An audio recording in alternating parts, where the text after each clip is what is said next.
नमस्कार, स्वदेश न्यूज देख रहे हैं आप। मैं हूं आपके साथ राखी और बात करेंगे तेरे राम मेरे राम। देखिए, मौका चैत्र नवरात्रि का है और इस मौके पर मध्य प्रदेश की सियासत भी राममय हो रही है। राज्यों में मिली करारी शिकस्त के बाद अब कांग्रेस एक्टिव मोड में नजर आ रही है। मध्य प्रदेश में होने वाले 2023 के विधानसभा चुनाव की तैयारियों में जुटी कांग्रेस सॉफ्ट हिंदुत्व वाला रूप तैयार कर रही है और इसी का एक नमूना ये है कि रामनवमी और हनुमान जयंती पर कांग्रेसी श्री राम कथा सुनाएंगे। प्रदेश कांग्रेस कार्यालय ने इसके फरमान जारी कर दिए हैं। पीसीसी चीफ कमलनाथ के साथ कांग्रेसी कार्यकर्ता भगवान श्री राम और हनुमान जी की भक्ति में लीन होते नजर आएंगे। बीजेपी भी सरकारी स्तर पर यही आयोजन करने जा रही है, लेकिन वो कांग्रेस की राम भक्ति पर सवाल खड़े कर रही है। बीजेपी नेता कह रहे हैं कि ये वही कांग्रेस है जो अयोध्या में राम मंदिर के निर्माण में रोड़े अटका रही थी। हालांकि कांग्रेस भी इस पर पलटवार कर रही है। कांग्रेस नेताओं का कहना है कि उन्होंने मंदिरों में भाजपा नेताओं को कभी नहीं देखा। ये लोग इवेंट करने का काम करते हैं। ये लोग अपने जय घोष में ही सीता जी को छोड़ देते हैं। भगवान राम को सिर्फ नेता के रूप में लेकर चलते हैं। तो तेरे राम मेरे राम। देखिए, सियासत हो रही है। चैत्र नवरात्रि तो है, मुझे लगता है हनुमान जयंती और रामनवमी, सबका अधिकार है कि आप इसको सेलिब्रेट करिए, कार्यक्रम करिए, जैसे आपको मनाना है वैसे मनाइए। लेकिन सियासत क्यों हो रही है? यदि भाजपा कर रही है तो कांग्रेस को आपत्ति नहीं होनी चाहिए, कांग्रेस कर रही है तो भाजपा को नहीं होनी चाहिए, फिर भी एक दूसरे को छोड़ नहीं रहे। आखिर क्यों? चर्चा को आगे बढ़ाऊंगी, कुछ प्रतिक्रिया है, पहले वो सुनते हैं। राम ही इस देश का अस्तित्व है। राम हमारी पहचान है। राम हमारा सम्मान है। राम हमारा भगवान है। पर कांग्रेस केवल राजनीतिक लाभ उठाने के लिए यदि राम नवमी या हनुमान जयंती मनाने की कोशिश करेगी तो इससे कोई बहुत फायदा उन्हें नहीं होने वाला। और मुझे बहुत प्रसन्नता है कि उन्हें रामनवमी मनाएं, वो हम उनका स्वागत करेंगे। पर यह बात जरूर है कि वो इस बात का जरूर खेद व्यक्त करें, इस बात के लिए वो जरूर माफी मांगे कि कांग्रेस ने सालों तक अयोध्या में श्री राम मंदिर ना बन सके इसका षड्यंत्र किया। राम नवमी कांग्रेस मनाए, हनुमान जयंती कांग्रेस मनाए, पर वो ये भी बताए कि राम सेतु तोड़ने का षड्यंत्र सोनिया गांधी ने क्यों किया था। सोनिया गांधी इसके लिए हिंदुस्तान से माफी मांग ले तो वो अधिकार रखेंगे कि वो रामनवमी और हनुमान जयंती मना सकें। केवल ढकोसलेबाजी करने से काम नहीं चलेगा। रामनवमी पे, हनुमान जयंती पे जो कार्यक्रम है, ये तो एक part and parcel of the life है। ये हम करते हैं। जब कमलनाथ जी मुख्यमंत्री थे तब भी मिंटो हॉल में हनुमान चालीसा मेहता जी ने की थी। मैं धर्मस्व मंत्री था। और कमलनाथ जी की सरकार में जो कल वहाँ गए थे महाकाल मुख्यमंत्री जी, वहाँ पे जो 350 करोड़ रुपए का स्वीकृत किया था पूरे विकास का, वो कमलनाथ जी की सरकार के समय हुआ था। मैं धर्मस्व मंत्री था। 150 करोड़ रुपए ओंकारेश्वर में हुआ। जितने भी मंदिरों के पुजारी थे उनका मानदेय 3 गुना बढ़ाया। राम वन गमन पथ तैयार किया था 2000 करोड़ का। मैं श्रीलंका गया था कि वहाँ सीता जी का मंदिर बनेगा। तो ये कांग्रेस और जो रेलगाड़ियां भेजी थी अलग अलग धर्म स्थलों पे, करीब 50 के आसपास, तो ये सब हमने किया है। और जो रामनवमी है तो मनाते ही हम लोग, सब मनाते हैं। रोज राम चालीसा हनुमान चालीसा पढ़ते हैं। देखिए, तो तेरे राम मेरे राम एक तरफ तो कह रहे हैं कि सबको मनाना चाहिए, हम शुभकामनाएं भी देते हैं, कांग्रेस भी करे, लेकिन दूसरी तरफ वो कहते हैं ना कि थोड़ा सा शायद कटाक्ष जरूरी हो जाता है। क्यों? यही तो बात है ना कि आयोजन हो रहा है, आयोजन होने दीजिए। और यदि सिर्फ और सिर्फ धार्मिक रूप से यदि देखें और यदि इसी से या हिंदुत्व के एजेंडे के साथ ही 2023 को साधना है तो फिर वो एक अलग बात है। लेकिन मुझे लगता है काफी लोगों की आस्था जुड़ी होती है, तो कम से कम इस पर सियासत नहीं होनी चाहिए। बहरहाल, चर्चा को आगे बढ़ाऊंगी। मेहमान जुड़े हैं, सबसे पहले आपका परिचय करा दूं। भारतीय जनता पार्टी का पक्ष रखने के लिए गुलरेज शेख जी हमारे साथ जुड़े हैं। गुलरेज जी, बहुत स्वागत चर्चा में जुड़ने के लिए। और कांग्रेस का पक्ष रखने के लिए राम पांडे जी हमारे साथ जुड़े हैं। राम पांडे जी, आपका भी बहुत स्वागत है। चर्चा की शुरुआत सबसे पहले गुलरेज जी आपसे ही करना चाहती हूं। देखिए, जो आयोजन आपका था या होने जा रहा है रामनवमी पे, उस पर कांग्रेस ने बहुत सारी बातें रखी थी या सवाल उठाए थे। लेकिन ऐसा होगा क्या कि कांग्रेस ने सवाल उठाए हैं, वो तो विपक्ष में वो सवाल उठाए, कि सत्ता पक्ष भी कुछ ना कुछ छींटाकशी करे यदि कांग्रेस कोई आयोजन यदि करती है हनुमान जयंती या रामनवमी पर? देखिए, जो धर्म होता है, कोई भी धर्म हो, सबसे पहले तो सभी को नववर्ष की, गुड़ी पड़वा की और रमजान की शुभकामनाएं देता हूं अपनी ओर से, अपने दल की ओर से। देखिए, बात ये होती है कि कोई भी धर्म जो होता है, धर्म को धर्म के रूप में लिया जाए, बहुत अच्छी बात है। हम उसका आदर करते हैं, हम सम्मान करते हैं, हम प्रोत्साहित भी करते हैं।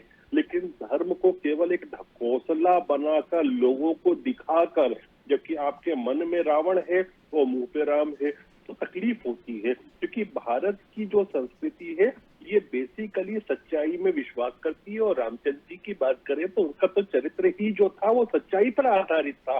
तो जो लोग रामचंद्र जी के का नाम मुंह पे लें, उनके मन में रावण हो और हर काम जो है केवल चुनावी दृष्टिकोण से करें, और जो ये कहते हो कोर्ट में जाकर जिनकी सरकार हो कि राम जी का अस्तित्व ही नहीं था, राम जी तो काल्पनिक पात्र थे, तो इन लोगों ने ही ये सब चीजें कही है कोर्ट में जाकर। जो राम सेतु था उसको तोड़वाने पर अड़िग तो ये लोग थे, तो उसके बाद फिर रामनवमी बनाते हैं। तो मतलब ये हुआ कि मन में रावण, मुंह पर राम, तो फिर आलोचना तो होनी चाहिए और होगी। ठीक है, चलिए मैं वापस आती हूँ। राम पांडे जी, जिस तरीके से कह रहे हैं कि मकसद ये नहीं है कि सिर्फ कटाक्ष किया जाए, पर उसके पीछे भी बहुत सारी बातें बोल रहे हैं। देखिए, भगवान राम को पूरी दुनिया आदर्श मानती है और उनकी पूजा हजारों सालों से हो रही है। और उनकी याद में जो सबसे बड़ा त्यौहार है दीपावली, हजारों सालों से हमारे देश में मनाया जा रहा है। और जहाँ तक मैं समझता हूँ कि हमारे हर घर में जो भी हिंदू धर्म को मानता है, दीपावली की पूजा होती है, राम को मानते हैं। और जहाँ तक मैं कांग्रेस कार्यकाल की बात करूँ पिछले 70 सालों की, तो ज़्यादातर गाँव में, हर क्षेत्र में, हर गांव में, तहसील में, कस्बे में, शहर में रामलीला का भी आयोजन होता था। जो भाजपा सरकार में आने के बाद रामलीला का आयोजन 99% बंद कर दिया गया है। शायद ही कहीं रामलीला होती थी। और राजीव गांधी जी जब प्रधानमंत्री थे तो उन्होंने फिल्म निर्माता रामानंद सागर जी को बुलाया और रामानंद सागर जी से राजीव गांधी जी ने कहा कि भगवान राम का जो चरित्र है, उनके आदर्श हैं, वो पूरे देश और दुनिया को पता चलना चाहिए। तो आप भगवान राम पर एक अच्छा धार्मिक धारावाहिक बनाइए जिसमें भगवान राम का पूरा चरित्र और चित्रण हो। रामानंद सागर जी ने धारावाहिक रामायण का निर्माण किया। प्रधानमंत्री राजीव गांधी थे। देश में कोई टीवी चैनल नहीं था, केवल दूरदर्शन था जो सरकार के अंडर में था।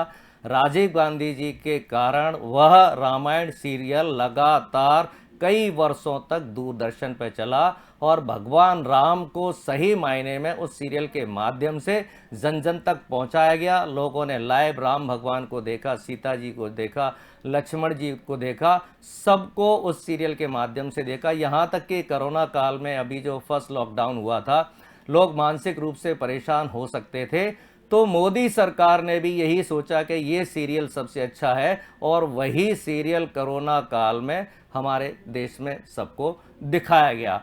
तो हम जो कहते हैं, अब जैसे राम मंदिर बन रहा है, नेहरू जी ने सबसे पहले वहाँ मस्जिद का ताला खुलवाया, राजीव गांधी जी ने उस मूर्ति को वहाँ रखा भगवान राम की। आज जिस मंदिर का निर्माण हो रहा है, सुप्रीम कोर्ट के आदेश से जिस मंदिर का निर्माण हो रहा है, उसमें जो मूर्ति रखी हुई है राजीव जी ने रखवाई थी और उसी मूर्ति के लिए ये मंदिर बन रहा है। दुनिया से करोड़ों लोग उस मंदिर में दर्शन करने जाएंगे और जो राजीव गांधी जी ने जो मूर्ति रखी थी उसी मंदिर के वो दर्शन करेंगे। और जहां तक ये सुप्रीम कोर्ट का निर्णय है, कांग्रेस ने कहा था सुप्रीम कोर्ट का जो भी निर्णय आएगा हम मानेंगे। भारतीय जनता पार्टी ने कहा था सुप्रीम कोर्ट के निर्णय को हम नहीं मानेंगे। सुप्रीम कोर्ट का निर्णय जब आया, कांग्रेस ने माना और भारतीय जनता पार्टी ने कहा था कि हम निर्णय नहीं मानेंगे। सुप्रीम कोर्ट में केस किसने लड़ा था? महंत नरेंद्र गिरी जी ने, जो अखाड़ा परिषद के अध्यक्ष थे, और उनके कारण ये केस जीते थे। क्या हुआ? शिलान्यास नरेंद्र गिरी जी को नहीं करने दिया गया और नरेंद्र गिरी जी ने आत्महत्या कर ली। जो नरेंद्र गिरी जी के कारण राम मंदिर बन रहा है, भारतीय जनता पार्टी के कारण उन नरेंद्र गिरी जी को आत्महत्या करना पड़ी। तो हम कमलनाथ सरकार की बात करें, कमलनाथ सरकार में जैसा कि मैंने बताया कि रामलीला का मंचन हर गांव में होता था। कमलनाथ सरकार ने कहा जहां भी रामलीला का मंचन होगा, जो भी भक्त मंडली रामलीला का आयोजन करेगी, उसे मध्य प्रदेश सरकार, कमलनाथ सरकार की ओर से उस मंडली को 1 लाख रुपए दिया जाएगा रामलीला, जिससे जगह जगह दोबारा से शुरू हो सके और घर घर में लोग रामलीला के बारे में और राम के चरित्र को माने। जब सुप्रीम कोर्ट द्वारा निर्णय दिया गया, मध्य प्रदेश से सबसे पहले कमलनाथ जी व्यक्ति थे जिन्होंने चांदी की ईंटें उस मंदिर के लिए भी भेजी थी। भारतीय जनता पार्टी ने मंदिर के लिए कुछ नहीं भेजा। हिंदुस्तान में एक मंदिर भारतीय जनता पार्टी ने नहीं बनाया। कमलनाथ जी ने विशाल हनुमान जी का मंदिर छिंदवाड़ा में व्यक्तिगत पैसों से बनवा रखा है। भारतीय जनता पार्टी का नेता मध्य प्रदेश तो छोड़िए, पूरे भारत में नहीं बता सकता है कि एक मंदिर का निर्माण किया हो। और भारतीय जनता पार्टी का नेता ये बताते हैं कि वो राम के किस चरित्र का अनुसरण कर रहे हैं, किस बात की राम को मान रहे हैं, राम के किस सिद्धांत को मान रहे हैं, क्या मानवता को मान रहे हैं। राम के राज्य में शराब पर प्रतिबंध था, ये शराब की दुकानें बढ़ा रहे हैं।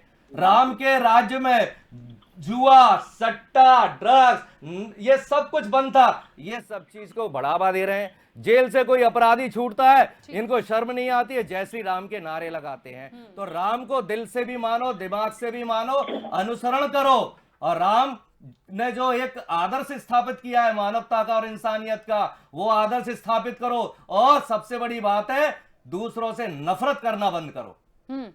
ठीक है, कुछ कहना चाह रहे थे गुलरेज, अब बोलिए। नहीं, जहाँ तक ये राजीव गांधी जी की जब भी बात करेंगे ना, ये अपने पैर पर कुल्हाड़ी मार देंगे। राजीव गांधी जी ने वो जो धारावाहिक बनवाया था रामायण का, वो क्यों बनवाया था? उसके पहले शाहबानो प्रकरण हुआ था। शाहबानो प्रकरण के बाद इन्होंने, देखिए मैं बोलता हूँ, कांग्रेस जो है राजीव गांधी के समय से मल्टी कम्युनल पार्टी हो गई है, बहुसांप्रदायिक पार्टी हो गई है। तो और इसी चक्कर में चलती रहती है। पहले इन्होंने शाहबानो का केस किया, जिसके तहत इन्होंने सुप्रीम कोर्ट के वर्डिक्ट को चेंज किया। कहाँ चेंज किया? अपने संसद के बहुमत के माध्यम से। उसके बाद इन्होंने हिंदुओं को खुश करने के लिए दूसरी चीजें की। तो ये जो अपीसमेंट की पॉलिटिक्स कांग्रेस करती आई हमेशा, इसके पीछे इनका धर्म कहीं नहीं था। जब ये मुस्लिम मुल्लाओं को खुश कर रहे थे शाहबानो के प्रकरण में, तब भी धर्म कहीं नहीं था। जब ये हिंदुओं को खुश करने के लिए कुछ कोशिश कर रहे थे, तब भी धर्म कहीं नहीं था।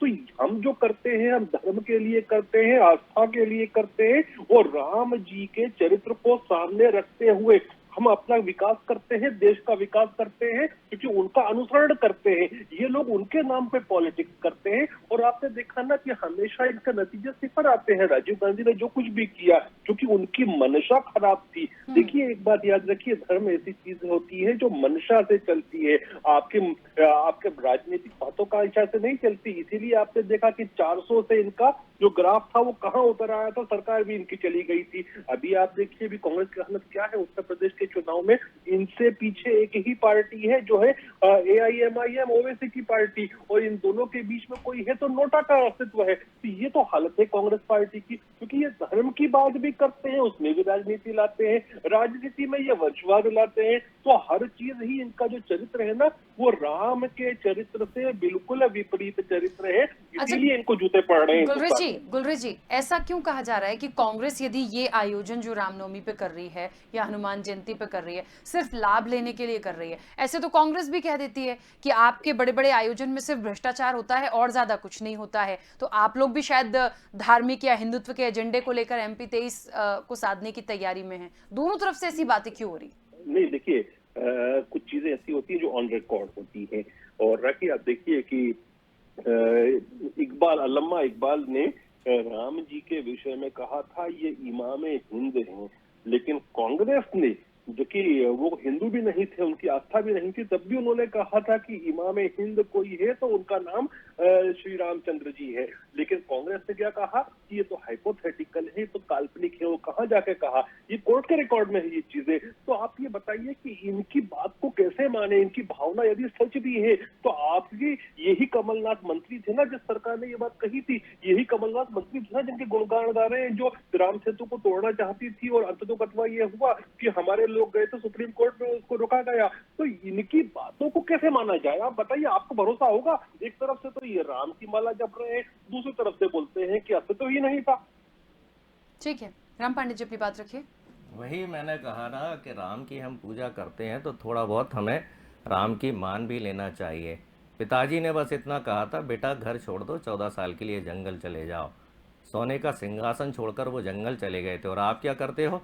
सत्ता के लिए मार काट, खरीद फरोख्त, 50 करोड़ 100 करोड़ विधायक, जो भी करना पड़ता है, जो भी आपको गलत काम करना पड़ते हैं, आप सत्ता के लिए करते हैं। तो आप तो राम के जस्ट अपोजिट निकले। राम जंगल में गए, सीता जी को साथ रखा। आपने कहा कि मेरी पत्नी सुंदर नहीं है या जो भी उसमें कमियां हैं, आप अपनी पत्नियों को छोड़ देते हैं।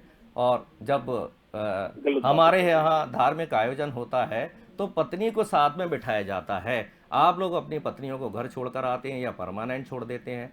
राम जी जब भी पूजा करते थे, सीता जी को पास में बिठाते थे, धर्म पत्नी को साथ में बिठाते थे, और आप लोग अपनी पत्नियों को पसंद नहीं करते हो। तो ये तो गलत बात है ना। आप राम की जब बात कर रहे हैं तो जो भी राम जी ने किया था, अब बताइए, पूरी दुनिया को, जन जन को ये पता है कि राम के साथ जंगल में लक्ष्मण जी गए थे, और भारतीय जनता पार्टी कहती है कि राम के साथ में वनवास भरत गए थे। अमित शाह कहते हैं कि राम जी ने भरत से कहा कि रावण से कुछ शिक्षा ले लो, उनके पैरों में खड़े हो जाइए। अब अमित शाह, इनके राष्ट्रीय अध्यक्ष, गृह मंत्री, उनको ये ज्ञान नहीं है कि राम के साथ वनवास में लक्ष्मण गए थे, भरत नहीं गए थे। इनके सांसद लोकसभा में कहते हैं कि भैया ठर्रा पियो, ठर्रे में हनुमान और रम में राम। इतनी भगवान राम के बारे में ये गलत करते हैं। मेरा तो यही कहना है कि जो भी मेरी बात सुन रहा है, हम राम से ज़्यादा राम की बातों को माने, जो उन्होंने आदर्श स्थापित किए हुए हैं। जिस तरह से उन्होंने पिता की आज्ञा मानी, माँ की आज्ञा मानी, जिस तरह से उन्होंने धर्म का पालन किया, मर्यादा में रहे, कभी उन्होंने झूठ नहीं बोला। सबसे बड़ी बात है, राम भगवान ने कभी ये नहीं कहा था कि मैं 2 करोड़ नौकरियां दे दूंगा। राम भगवान ने ये नहीं कहा था कि मैं काला धन लेकर आऊंगा तो 15-15 लाख सबको मिलेंगे। राम भगवान कभी झूठी घोषणाएं नहीं करते थे। जब उनका राज्य था तब वो जनता के सामने सारा काम करते थे, अपने काम से बताते थे वो। तो भगवान राम की हम बात कर रहे हैं तो मानो। और मैं आपसे फिर दोबारा बोल रहा हूं, यदि भारतीय जनता पार्टी के किसी नेता ने भगवान राम का मंदिर बनाया हो, भगवान के राम पर कोई अच्छा काम किया हो राम के नाम पर, या भगवान राम की एक भी लाइन पर चलता हो भारतीय जनता पार्टी का कोई भी नेता, करते क्या है? मतलब शर्म आनी चाहिए। कुलदीप सेंगर यदि दुष्कर्म करते हैं तो ये जय श्री राम का नारा लगाते हैं। चिन्मयानंद कोई दुष्कर्म करते हैं तो जय श्री राम का नारा लगाते हैं। और मध्य प्रदेश में रीवा में एक दुष्कर्मी बाबा को बचाने के लिए पूरी भारतीय जनता पार्टी लगी हुई है। पूरी भारतीय जनता पार्टी उस दुष्कर्मी बाबा से मिल रही है और जय श्री राम का नारा लगाती है। ये बहुत दुखद है कि हाँ, दुष्कर्मी, बलात्कारी, अत्याचारी के साथ आप भगवान राम का नाम जोड़ देते हैं। जेल से कोई छूटता है तो जय श्री राम बोलते हैं, कोर्ट से किसी को जमानत मिलती है तो जय श्री राम बोलते हैं। तो भगवान राम का नाम खराब मत कीजिए। हिंदू धर्म के अलावा हर धर्म के लोग भगवान राम का सम्मान करते हैं। और गांधी जी तो राम धुन ही गाते थे। अब बताइए, आपने गांधी जी की हत्या करवा दी। भगवान राम, राम धुन, राम की पूजा हमेशा महात्मा गांधी करते थे। ईश्वर अल्लाह तेरो नाम, सबको सन्मत दे भगवान। वो महात्मा गांधी जो भगवान राम को दिल से मानते थे, उस भगवान राम की आपने हत्या कर दी। और उस हत्यारे का आप आज भी गुणगान करते हैं। भोपाल की सांसद देख लीजिए, वो हमेशा महात्मा गांधी के हत्यारे का गुणगान करती हैं और आप उनको प्रमोशन देते हैं, टिकट देते हैं, सम्मान देते हैं, कई कमेटियों में रखते हैं। कई ऐसे लोग हैं देश में जो राम को मानने वालों पर आप अत्याचार करते हैं। देखिए, मुझे ऐसा लगता है कि मैंने जैसे शुरुआत में ही कहा था कि रामनवमी है और जिस तरह से ये पर्व होता है, हनुमान जयंती है, ये हर व्यक्ति को पूरे देश भर में मनाने का अधिकार है, सिर्फ राजनीतिक दल नहीं। लेकिन यदि विपक्ष करता है या पक्ष करता है, दोनों के अपने अपने अधिकार हैं। खूब मनाइए, खूब कार्यक्रम करिए, लेकिन उन पे सवाल क्यों खड़े होते हैं, ये बात समझ से परे है। बहुत सारे मुद्दे हैं, बहुत सारी बातें हैं एक दूसरे पर कटाक्ष करने के लिए, छीटाकशी करने के लिए, लेकिन धार्मिक आयोजनों पर सवाल क्यों उठता है? या बार बार ये भारतीय जनता पार्टी पर आरोप है कि हमेशा हिंदुत्व का एजेंडा लेकर चलती है, जब जब इलेक्शन आते हैं तब तब यही होता है। ऐसा ही उत्तर प्रदेश में भी देखा, ऐसे यहाँ भी देख रहे हैं। शायद इसीलिए ये चर्चा में भगवान राम जो है सियासत में बार बार आ जाते हैं और अच्छा नहीं लगता। गुलरेज जी कुछ कहना चाह रहे थे, अपनी बात रखिए। देखिए, ये बात आप जो कह रहे हैं कि सबका अधिकार है, बिल्कुल हर राजनीतिक दल, हर व्यक्ति विशेष का अधिकार है। और ये बात भी सच है कि अभी जो बात इन्होंने खुद ने कही कि किसी हिंदू ने, किसी मुसलमान ने, किसी ने भी राम जी को नकारा नहीं सिवाय कांग्रेस के। तभी तो मैं ये बात कहता हूँ कि इसे हिंदुस्तान में बहुत सारे दल रामनवमी भी मनाते हैं, अन्य अन्य त्योहार भी मनाते हैं। क्या भारतीय जनता पार्टी किसी एक दल के ऊपर भी प्रश्नवाचक चिन्ह लगाती है? नहीं लगाती, सिवाय कांग्रेस के। क्यों लगाती है कांग्रेस? तो क्योंकि कांग्रेस के कर्तव्य ऐसे रहे हैं। देखिए, action speaks more than words. आप बात कर रहे हैं कि कहीं पर कोई जेल से छूटा, किसी कार्यकर्ता ने नारे लगा दिए। अरे भैया, कार्यकर्ता करोड़ों कार्यकर्ता हैं, किसी ने लगा दिए तो वो पार्टी का स्टैंड नहीं हुआ। लेकिन आपके यहाँ तो आपकी सरकार ने सुप्रीम कोर्ट में लिख के दिया है। उस सरकार के प्रतिनिधि के रूप में कमलनाथ जी भी हुआ करते थे, तो इन्होंने कुछ क्यों नहीं किया? आपकी सरकार ने तो आदेश दिए थे ना राम सेतु को तोड़वाने के, तो उसमें भी कमलनाथ जी बैठा करते थे। कमलनाथ जी ने चूतक नहीं किया और आज वो राम भक्त बन चुके हैं। तो ये जो हिपोक्रेसी है ना आपका, ये पाखंड जो है, ये हमको ठेस पहुंचाता है। इसलिए हम आपके ऊपर कटाक्ष करते हैं, हमको तकलीफ होती है जब आप ये सब काम करते हैं। बाकी हिंदुस्तान में बहुत सारे दल हैं, सब करते हैं और सबका स्वागत है। हाँ, राम पांडे जी कुछ कह रहे थे। देखिए, ये हमेशा राम सेतु पर आ जाते हैं, कभी सोनिया जी का नाम लेते हैं, कभी और किसी से का। सफ़ेद झूठ, सोनिया जी ने कभी ऐसा कोई स्टेटमेंट नहीं दिया, कभी ये कपिल सिब्बल जी का नाम लेते हैं। और सबसे बड़ी बात व्यवहारिक हमें करनी चाहिए।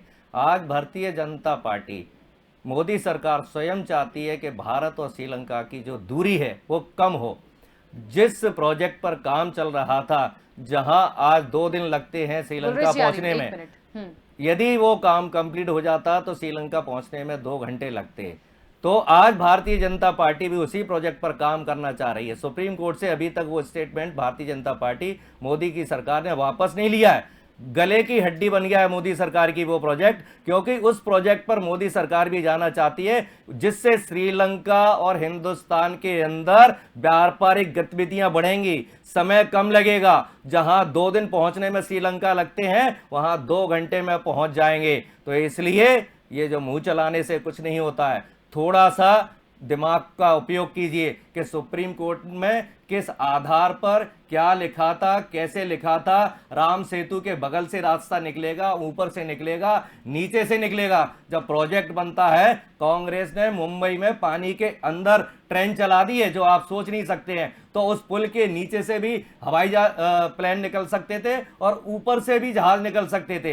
कांग्रेस को आपने काम नहीं करने दिया और अब आपके लिए परेशानी बन गई है। मोदी सरकार उस प्रोजेक्ट पर काम करना चाहती है, लेकिन आप लोग जो टीवी पर आकर झूठ बोलते हो, उस कारण मोदी सरकार उस प्रोजेक्ट पर आगे नहीं बढ़ना चाह रही है। और अंत में यही कहूंगा कि भगवान राम को नेता मत बनाओ, आप भगवान राम को वोट पाने का माध्यम मत बनाओ, भगवान राम से लोगों को दूर मत करो। आप ये कह के कि ये राम का विरोधी है, ये राम का विरोधी है, आप देश की जनता को भगवान राम को मानने के लिए मना कर रहे हैं। यदि कांग्रेस के कार्यकर्ता भगवान राम के बारे में लोगों को बताएंगे, तो यही तो बताएंगे कि उन्होंने दशरथ जी की बात मानी थी, वनवास गए थे, रावण का उन्होंने संहार किया था। जो भी रामायण में है, जो भी रामलीला में है, सब कुछ लोगों को जानने का मौका मिलेगा। आप लोग तो ये काम नहीं करते हैं। भारतीय जनता पार्टी के लोग तो वही करते हैं ना, किसी ने अपराध किया जय श्री राम बोल दो। हम तो रामायण बताने का काम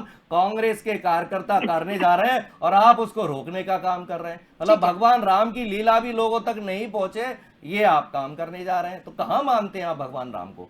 कुछ कह रहे हैं गुलरेज जी, बोलिए। नहीं, हम कभी भी किसी को भी रामद्रोही नहीं कहते। हम केवल कांग्रेस पार्टी को धर्मद्रोही और धर्म विरोधी पार्टी मानते हैं। और हम मानते हैं, हमारा मत है ये, क्योंकि कांग्रेस ने आज तक 47 के बाद ज्यादातर जो काम किए थे ना, वो अधिकांश काम अधार्मिक काम थे, धर्म के खिलाफ काम थे।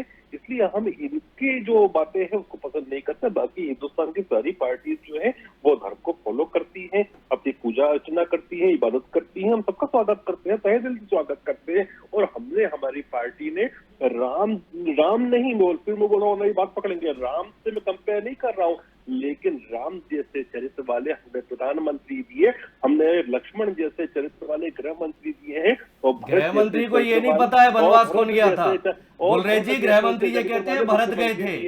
ये पूरा हिंदुस्तान देख रहा है। गृह मंत्री को ये नहीं पता राम लक्ष्मण कौन थे। गृह मंत्री हिंदू ही नहीं है, गृह मंत्री जैन धर्म के हैं।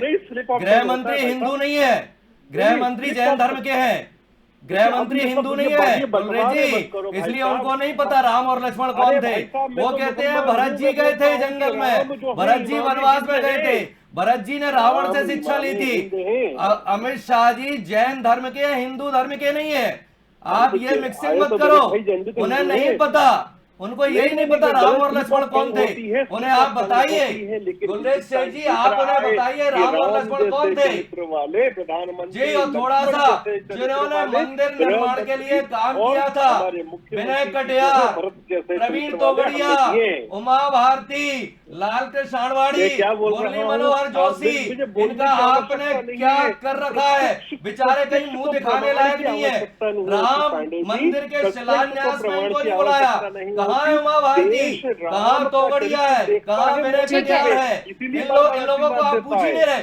जिन लोगों ने मंदिर बनाने का प्रयास किया, आपने उनको गड्ढे में डाल रखा है। किसने बोला? आडवाणी को नहीं पूछ रहे हैं, मुरली मनोहर जोशी को नहीं पूछ रहे हैं, उमा भारती। भाई उमा भारती को क्यों नहीं सम्मान दिया जा रहा है? उन्होंने तो राम मंदिर के लिए काम किया था। मध्य प्रदेश की सरकार लाने का काम उमा भारती ने किया। ठीक है, चलिए उमा भारती पर ही आप अत्याचार। चलिए गुलरेज जी, राम पांडे जी, मैं मैं बीच में रोकूंगी क्योंकि समय की सीमा है। देखिए मुझे तो ऐसा लगता है, जैसा मैंने शुरुआत में कहा था, फिर एक बार कह रही हूँ कि इस नाम पर, राम नाम पर सियासत होनी नहीं चाहिए। अपने अपने आयोजन है, अच्छे से करिए, रामनवमी मनाइए, हनुमान जयंती मनाइए, इस पर सियासत ना हो, लेकिन फिर भी हो रही है। दूसरी चीज, न जाने क्यों अब मुझे ऐसा लगने लगा है कि शायद यदि जो भारतीय जनता पार्टी के लिए कहते हैं कि ये तमाम आयोजन हो सकता है 2023 में लाभ पहुंचा दे, तो हो सकता है कांग्रेस को भी लग रहा हो कि इस तरह आयोजन से उनको फायदा हो जाए।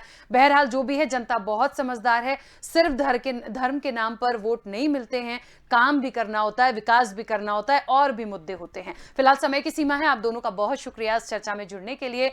तो देखिए, तेरे राम मेरे राम, और मुझे लगता है यहाँ कहना चाहिए हम सब के राम, और इस नाम पर सियासत ना हो, बस इतना ही कहना है जो हमेशा राजनीति में देखने को मिलती है। फिलहाल चर्चा में इतना ही, दीजिए इजाजत, नमस्कार।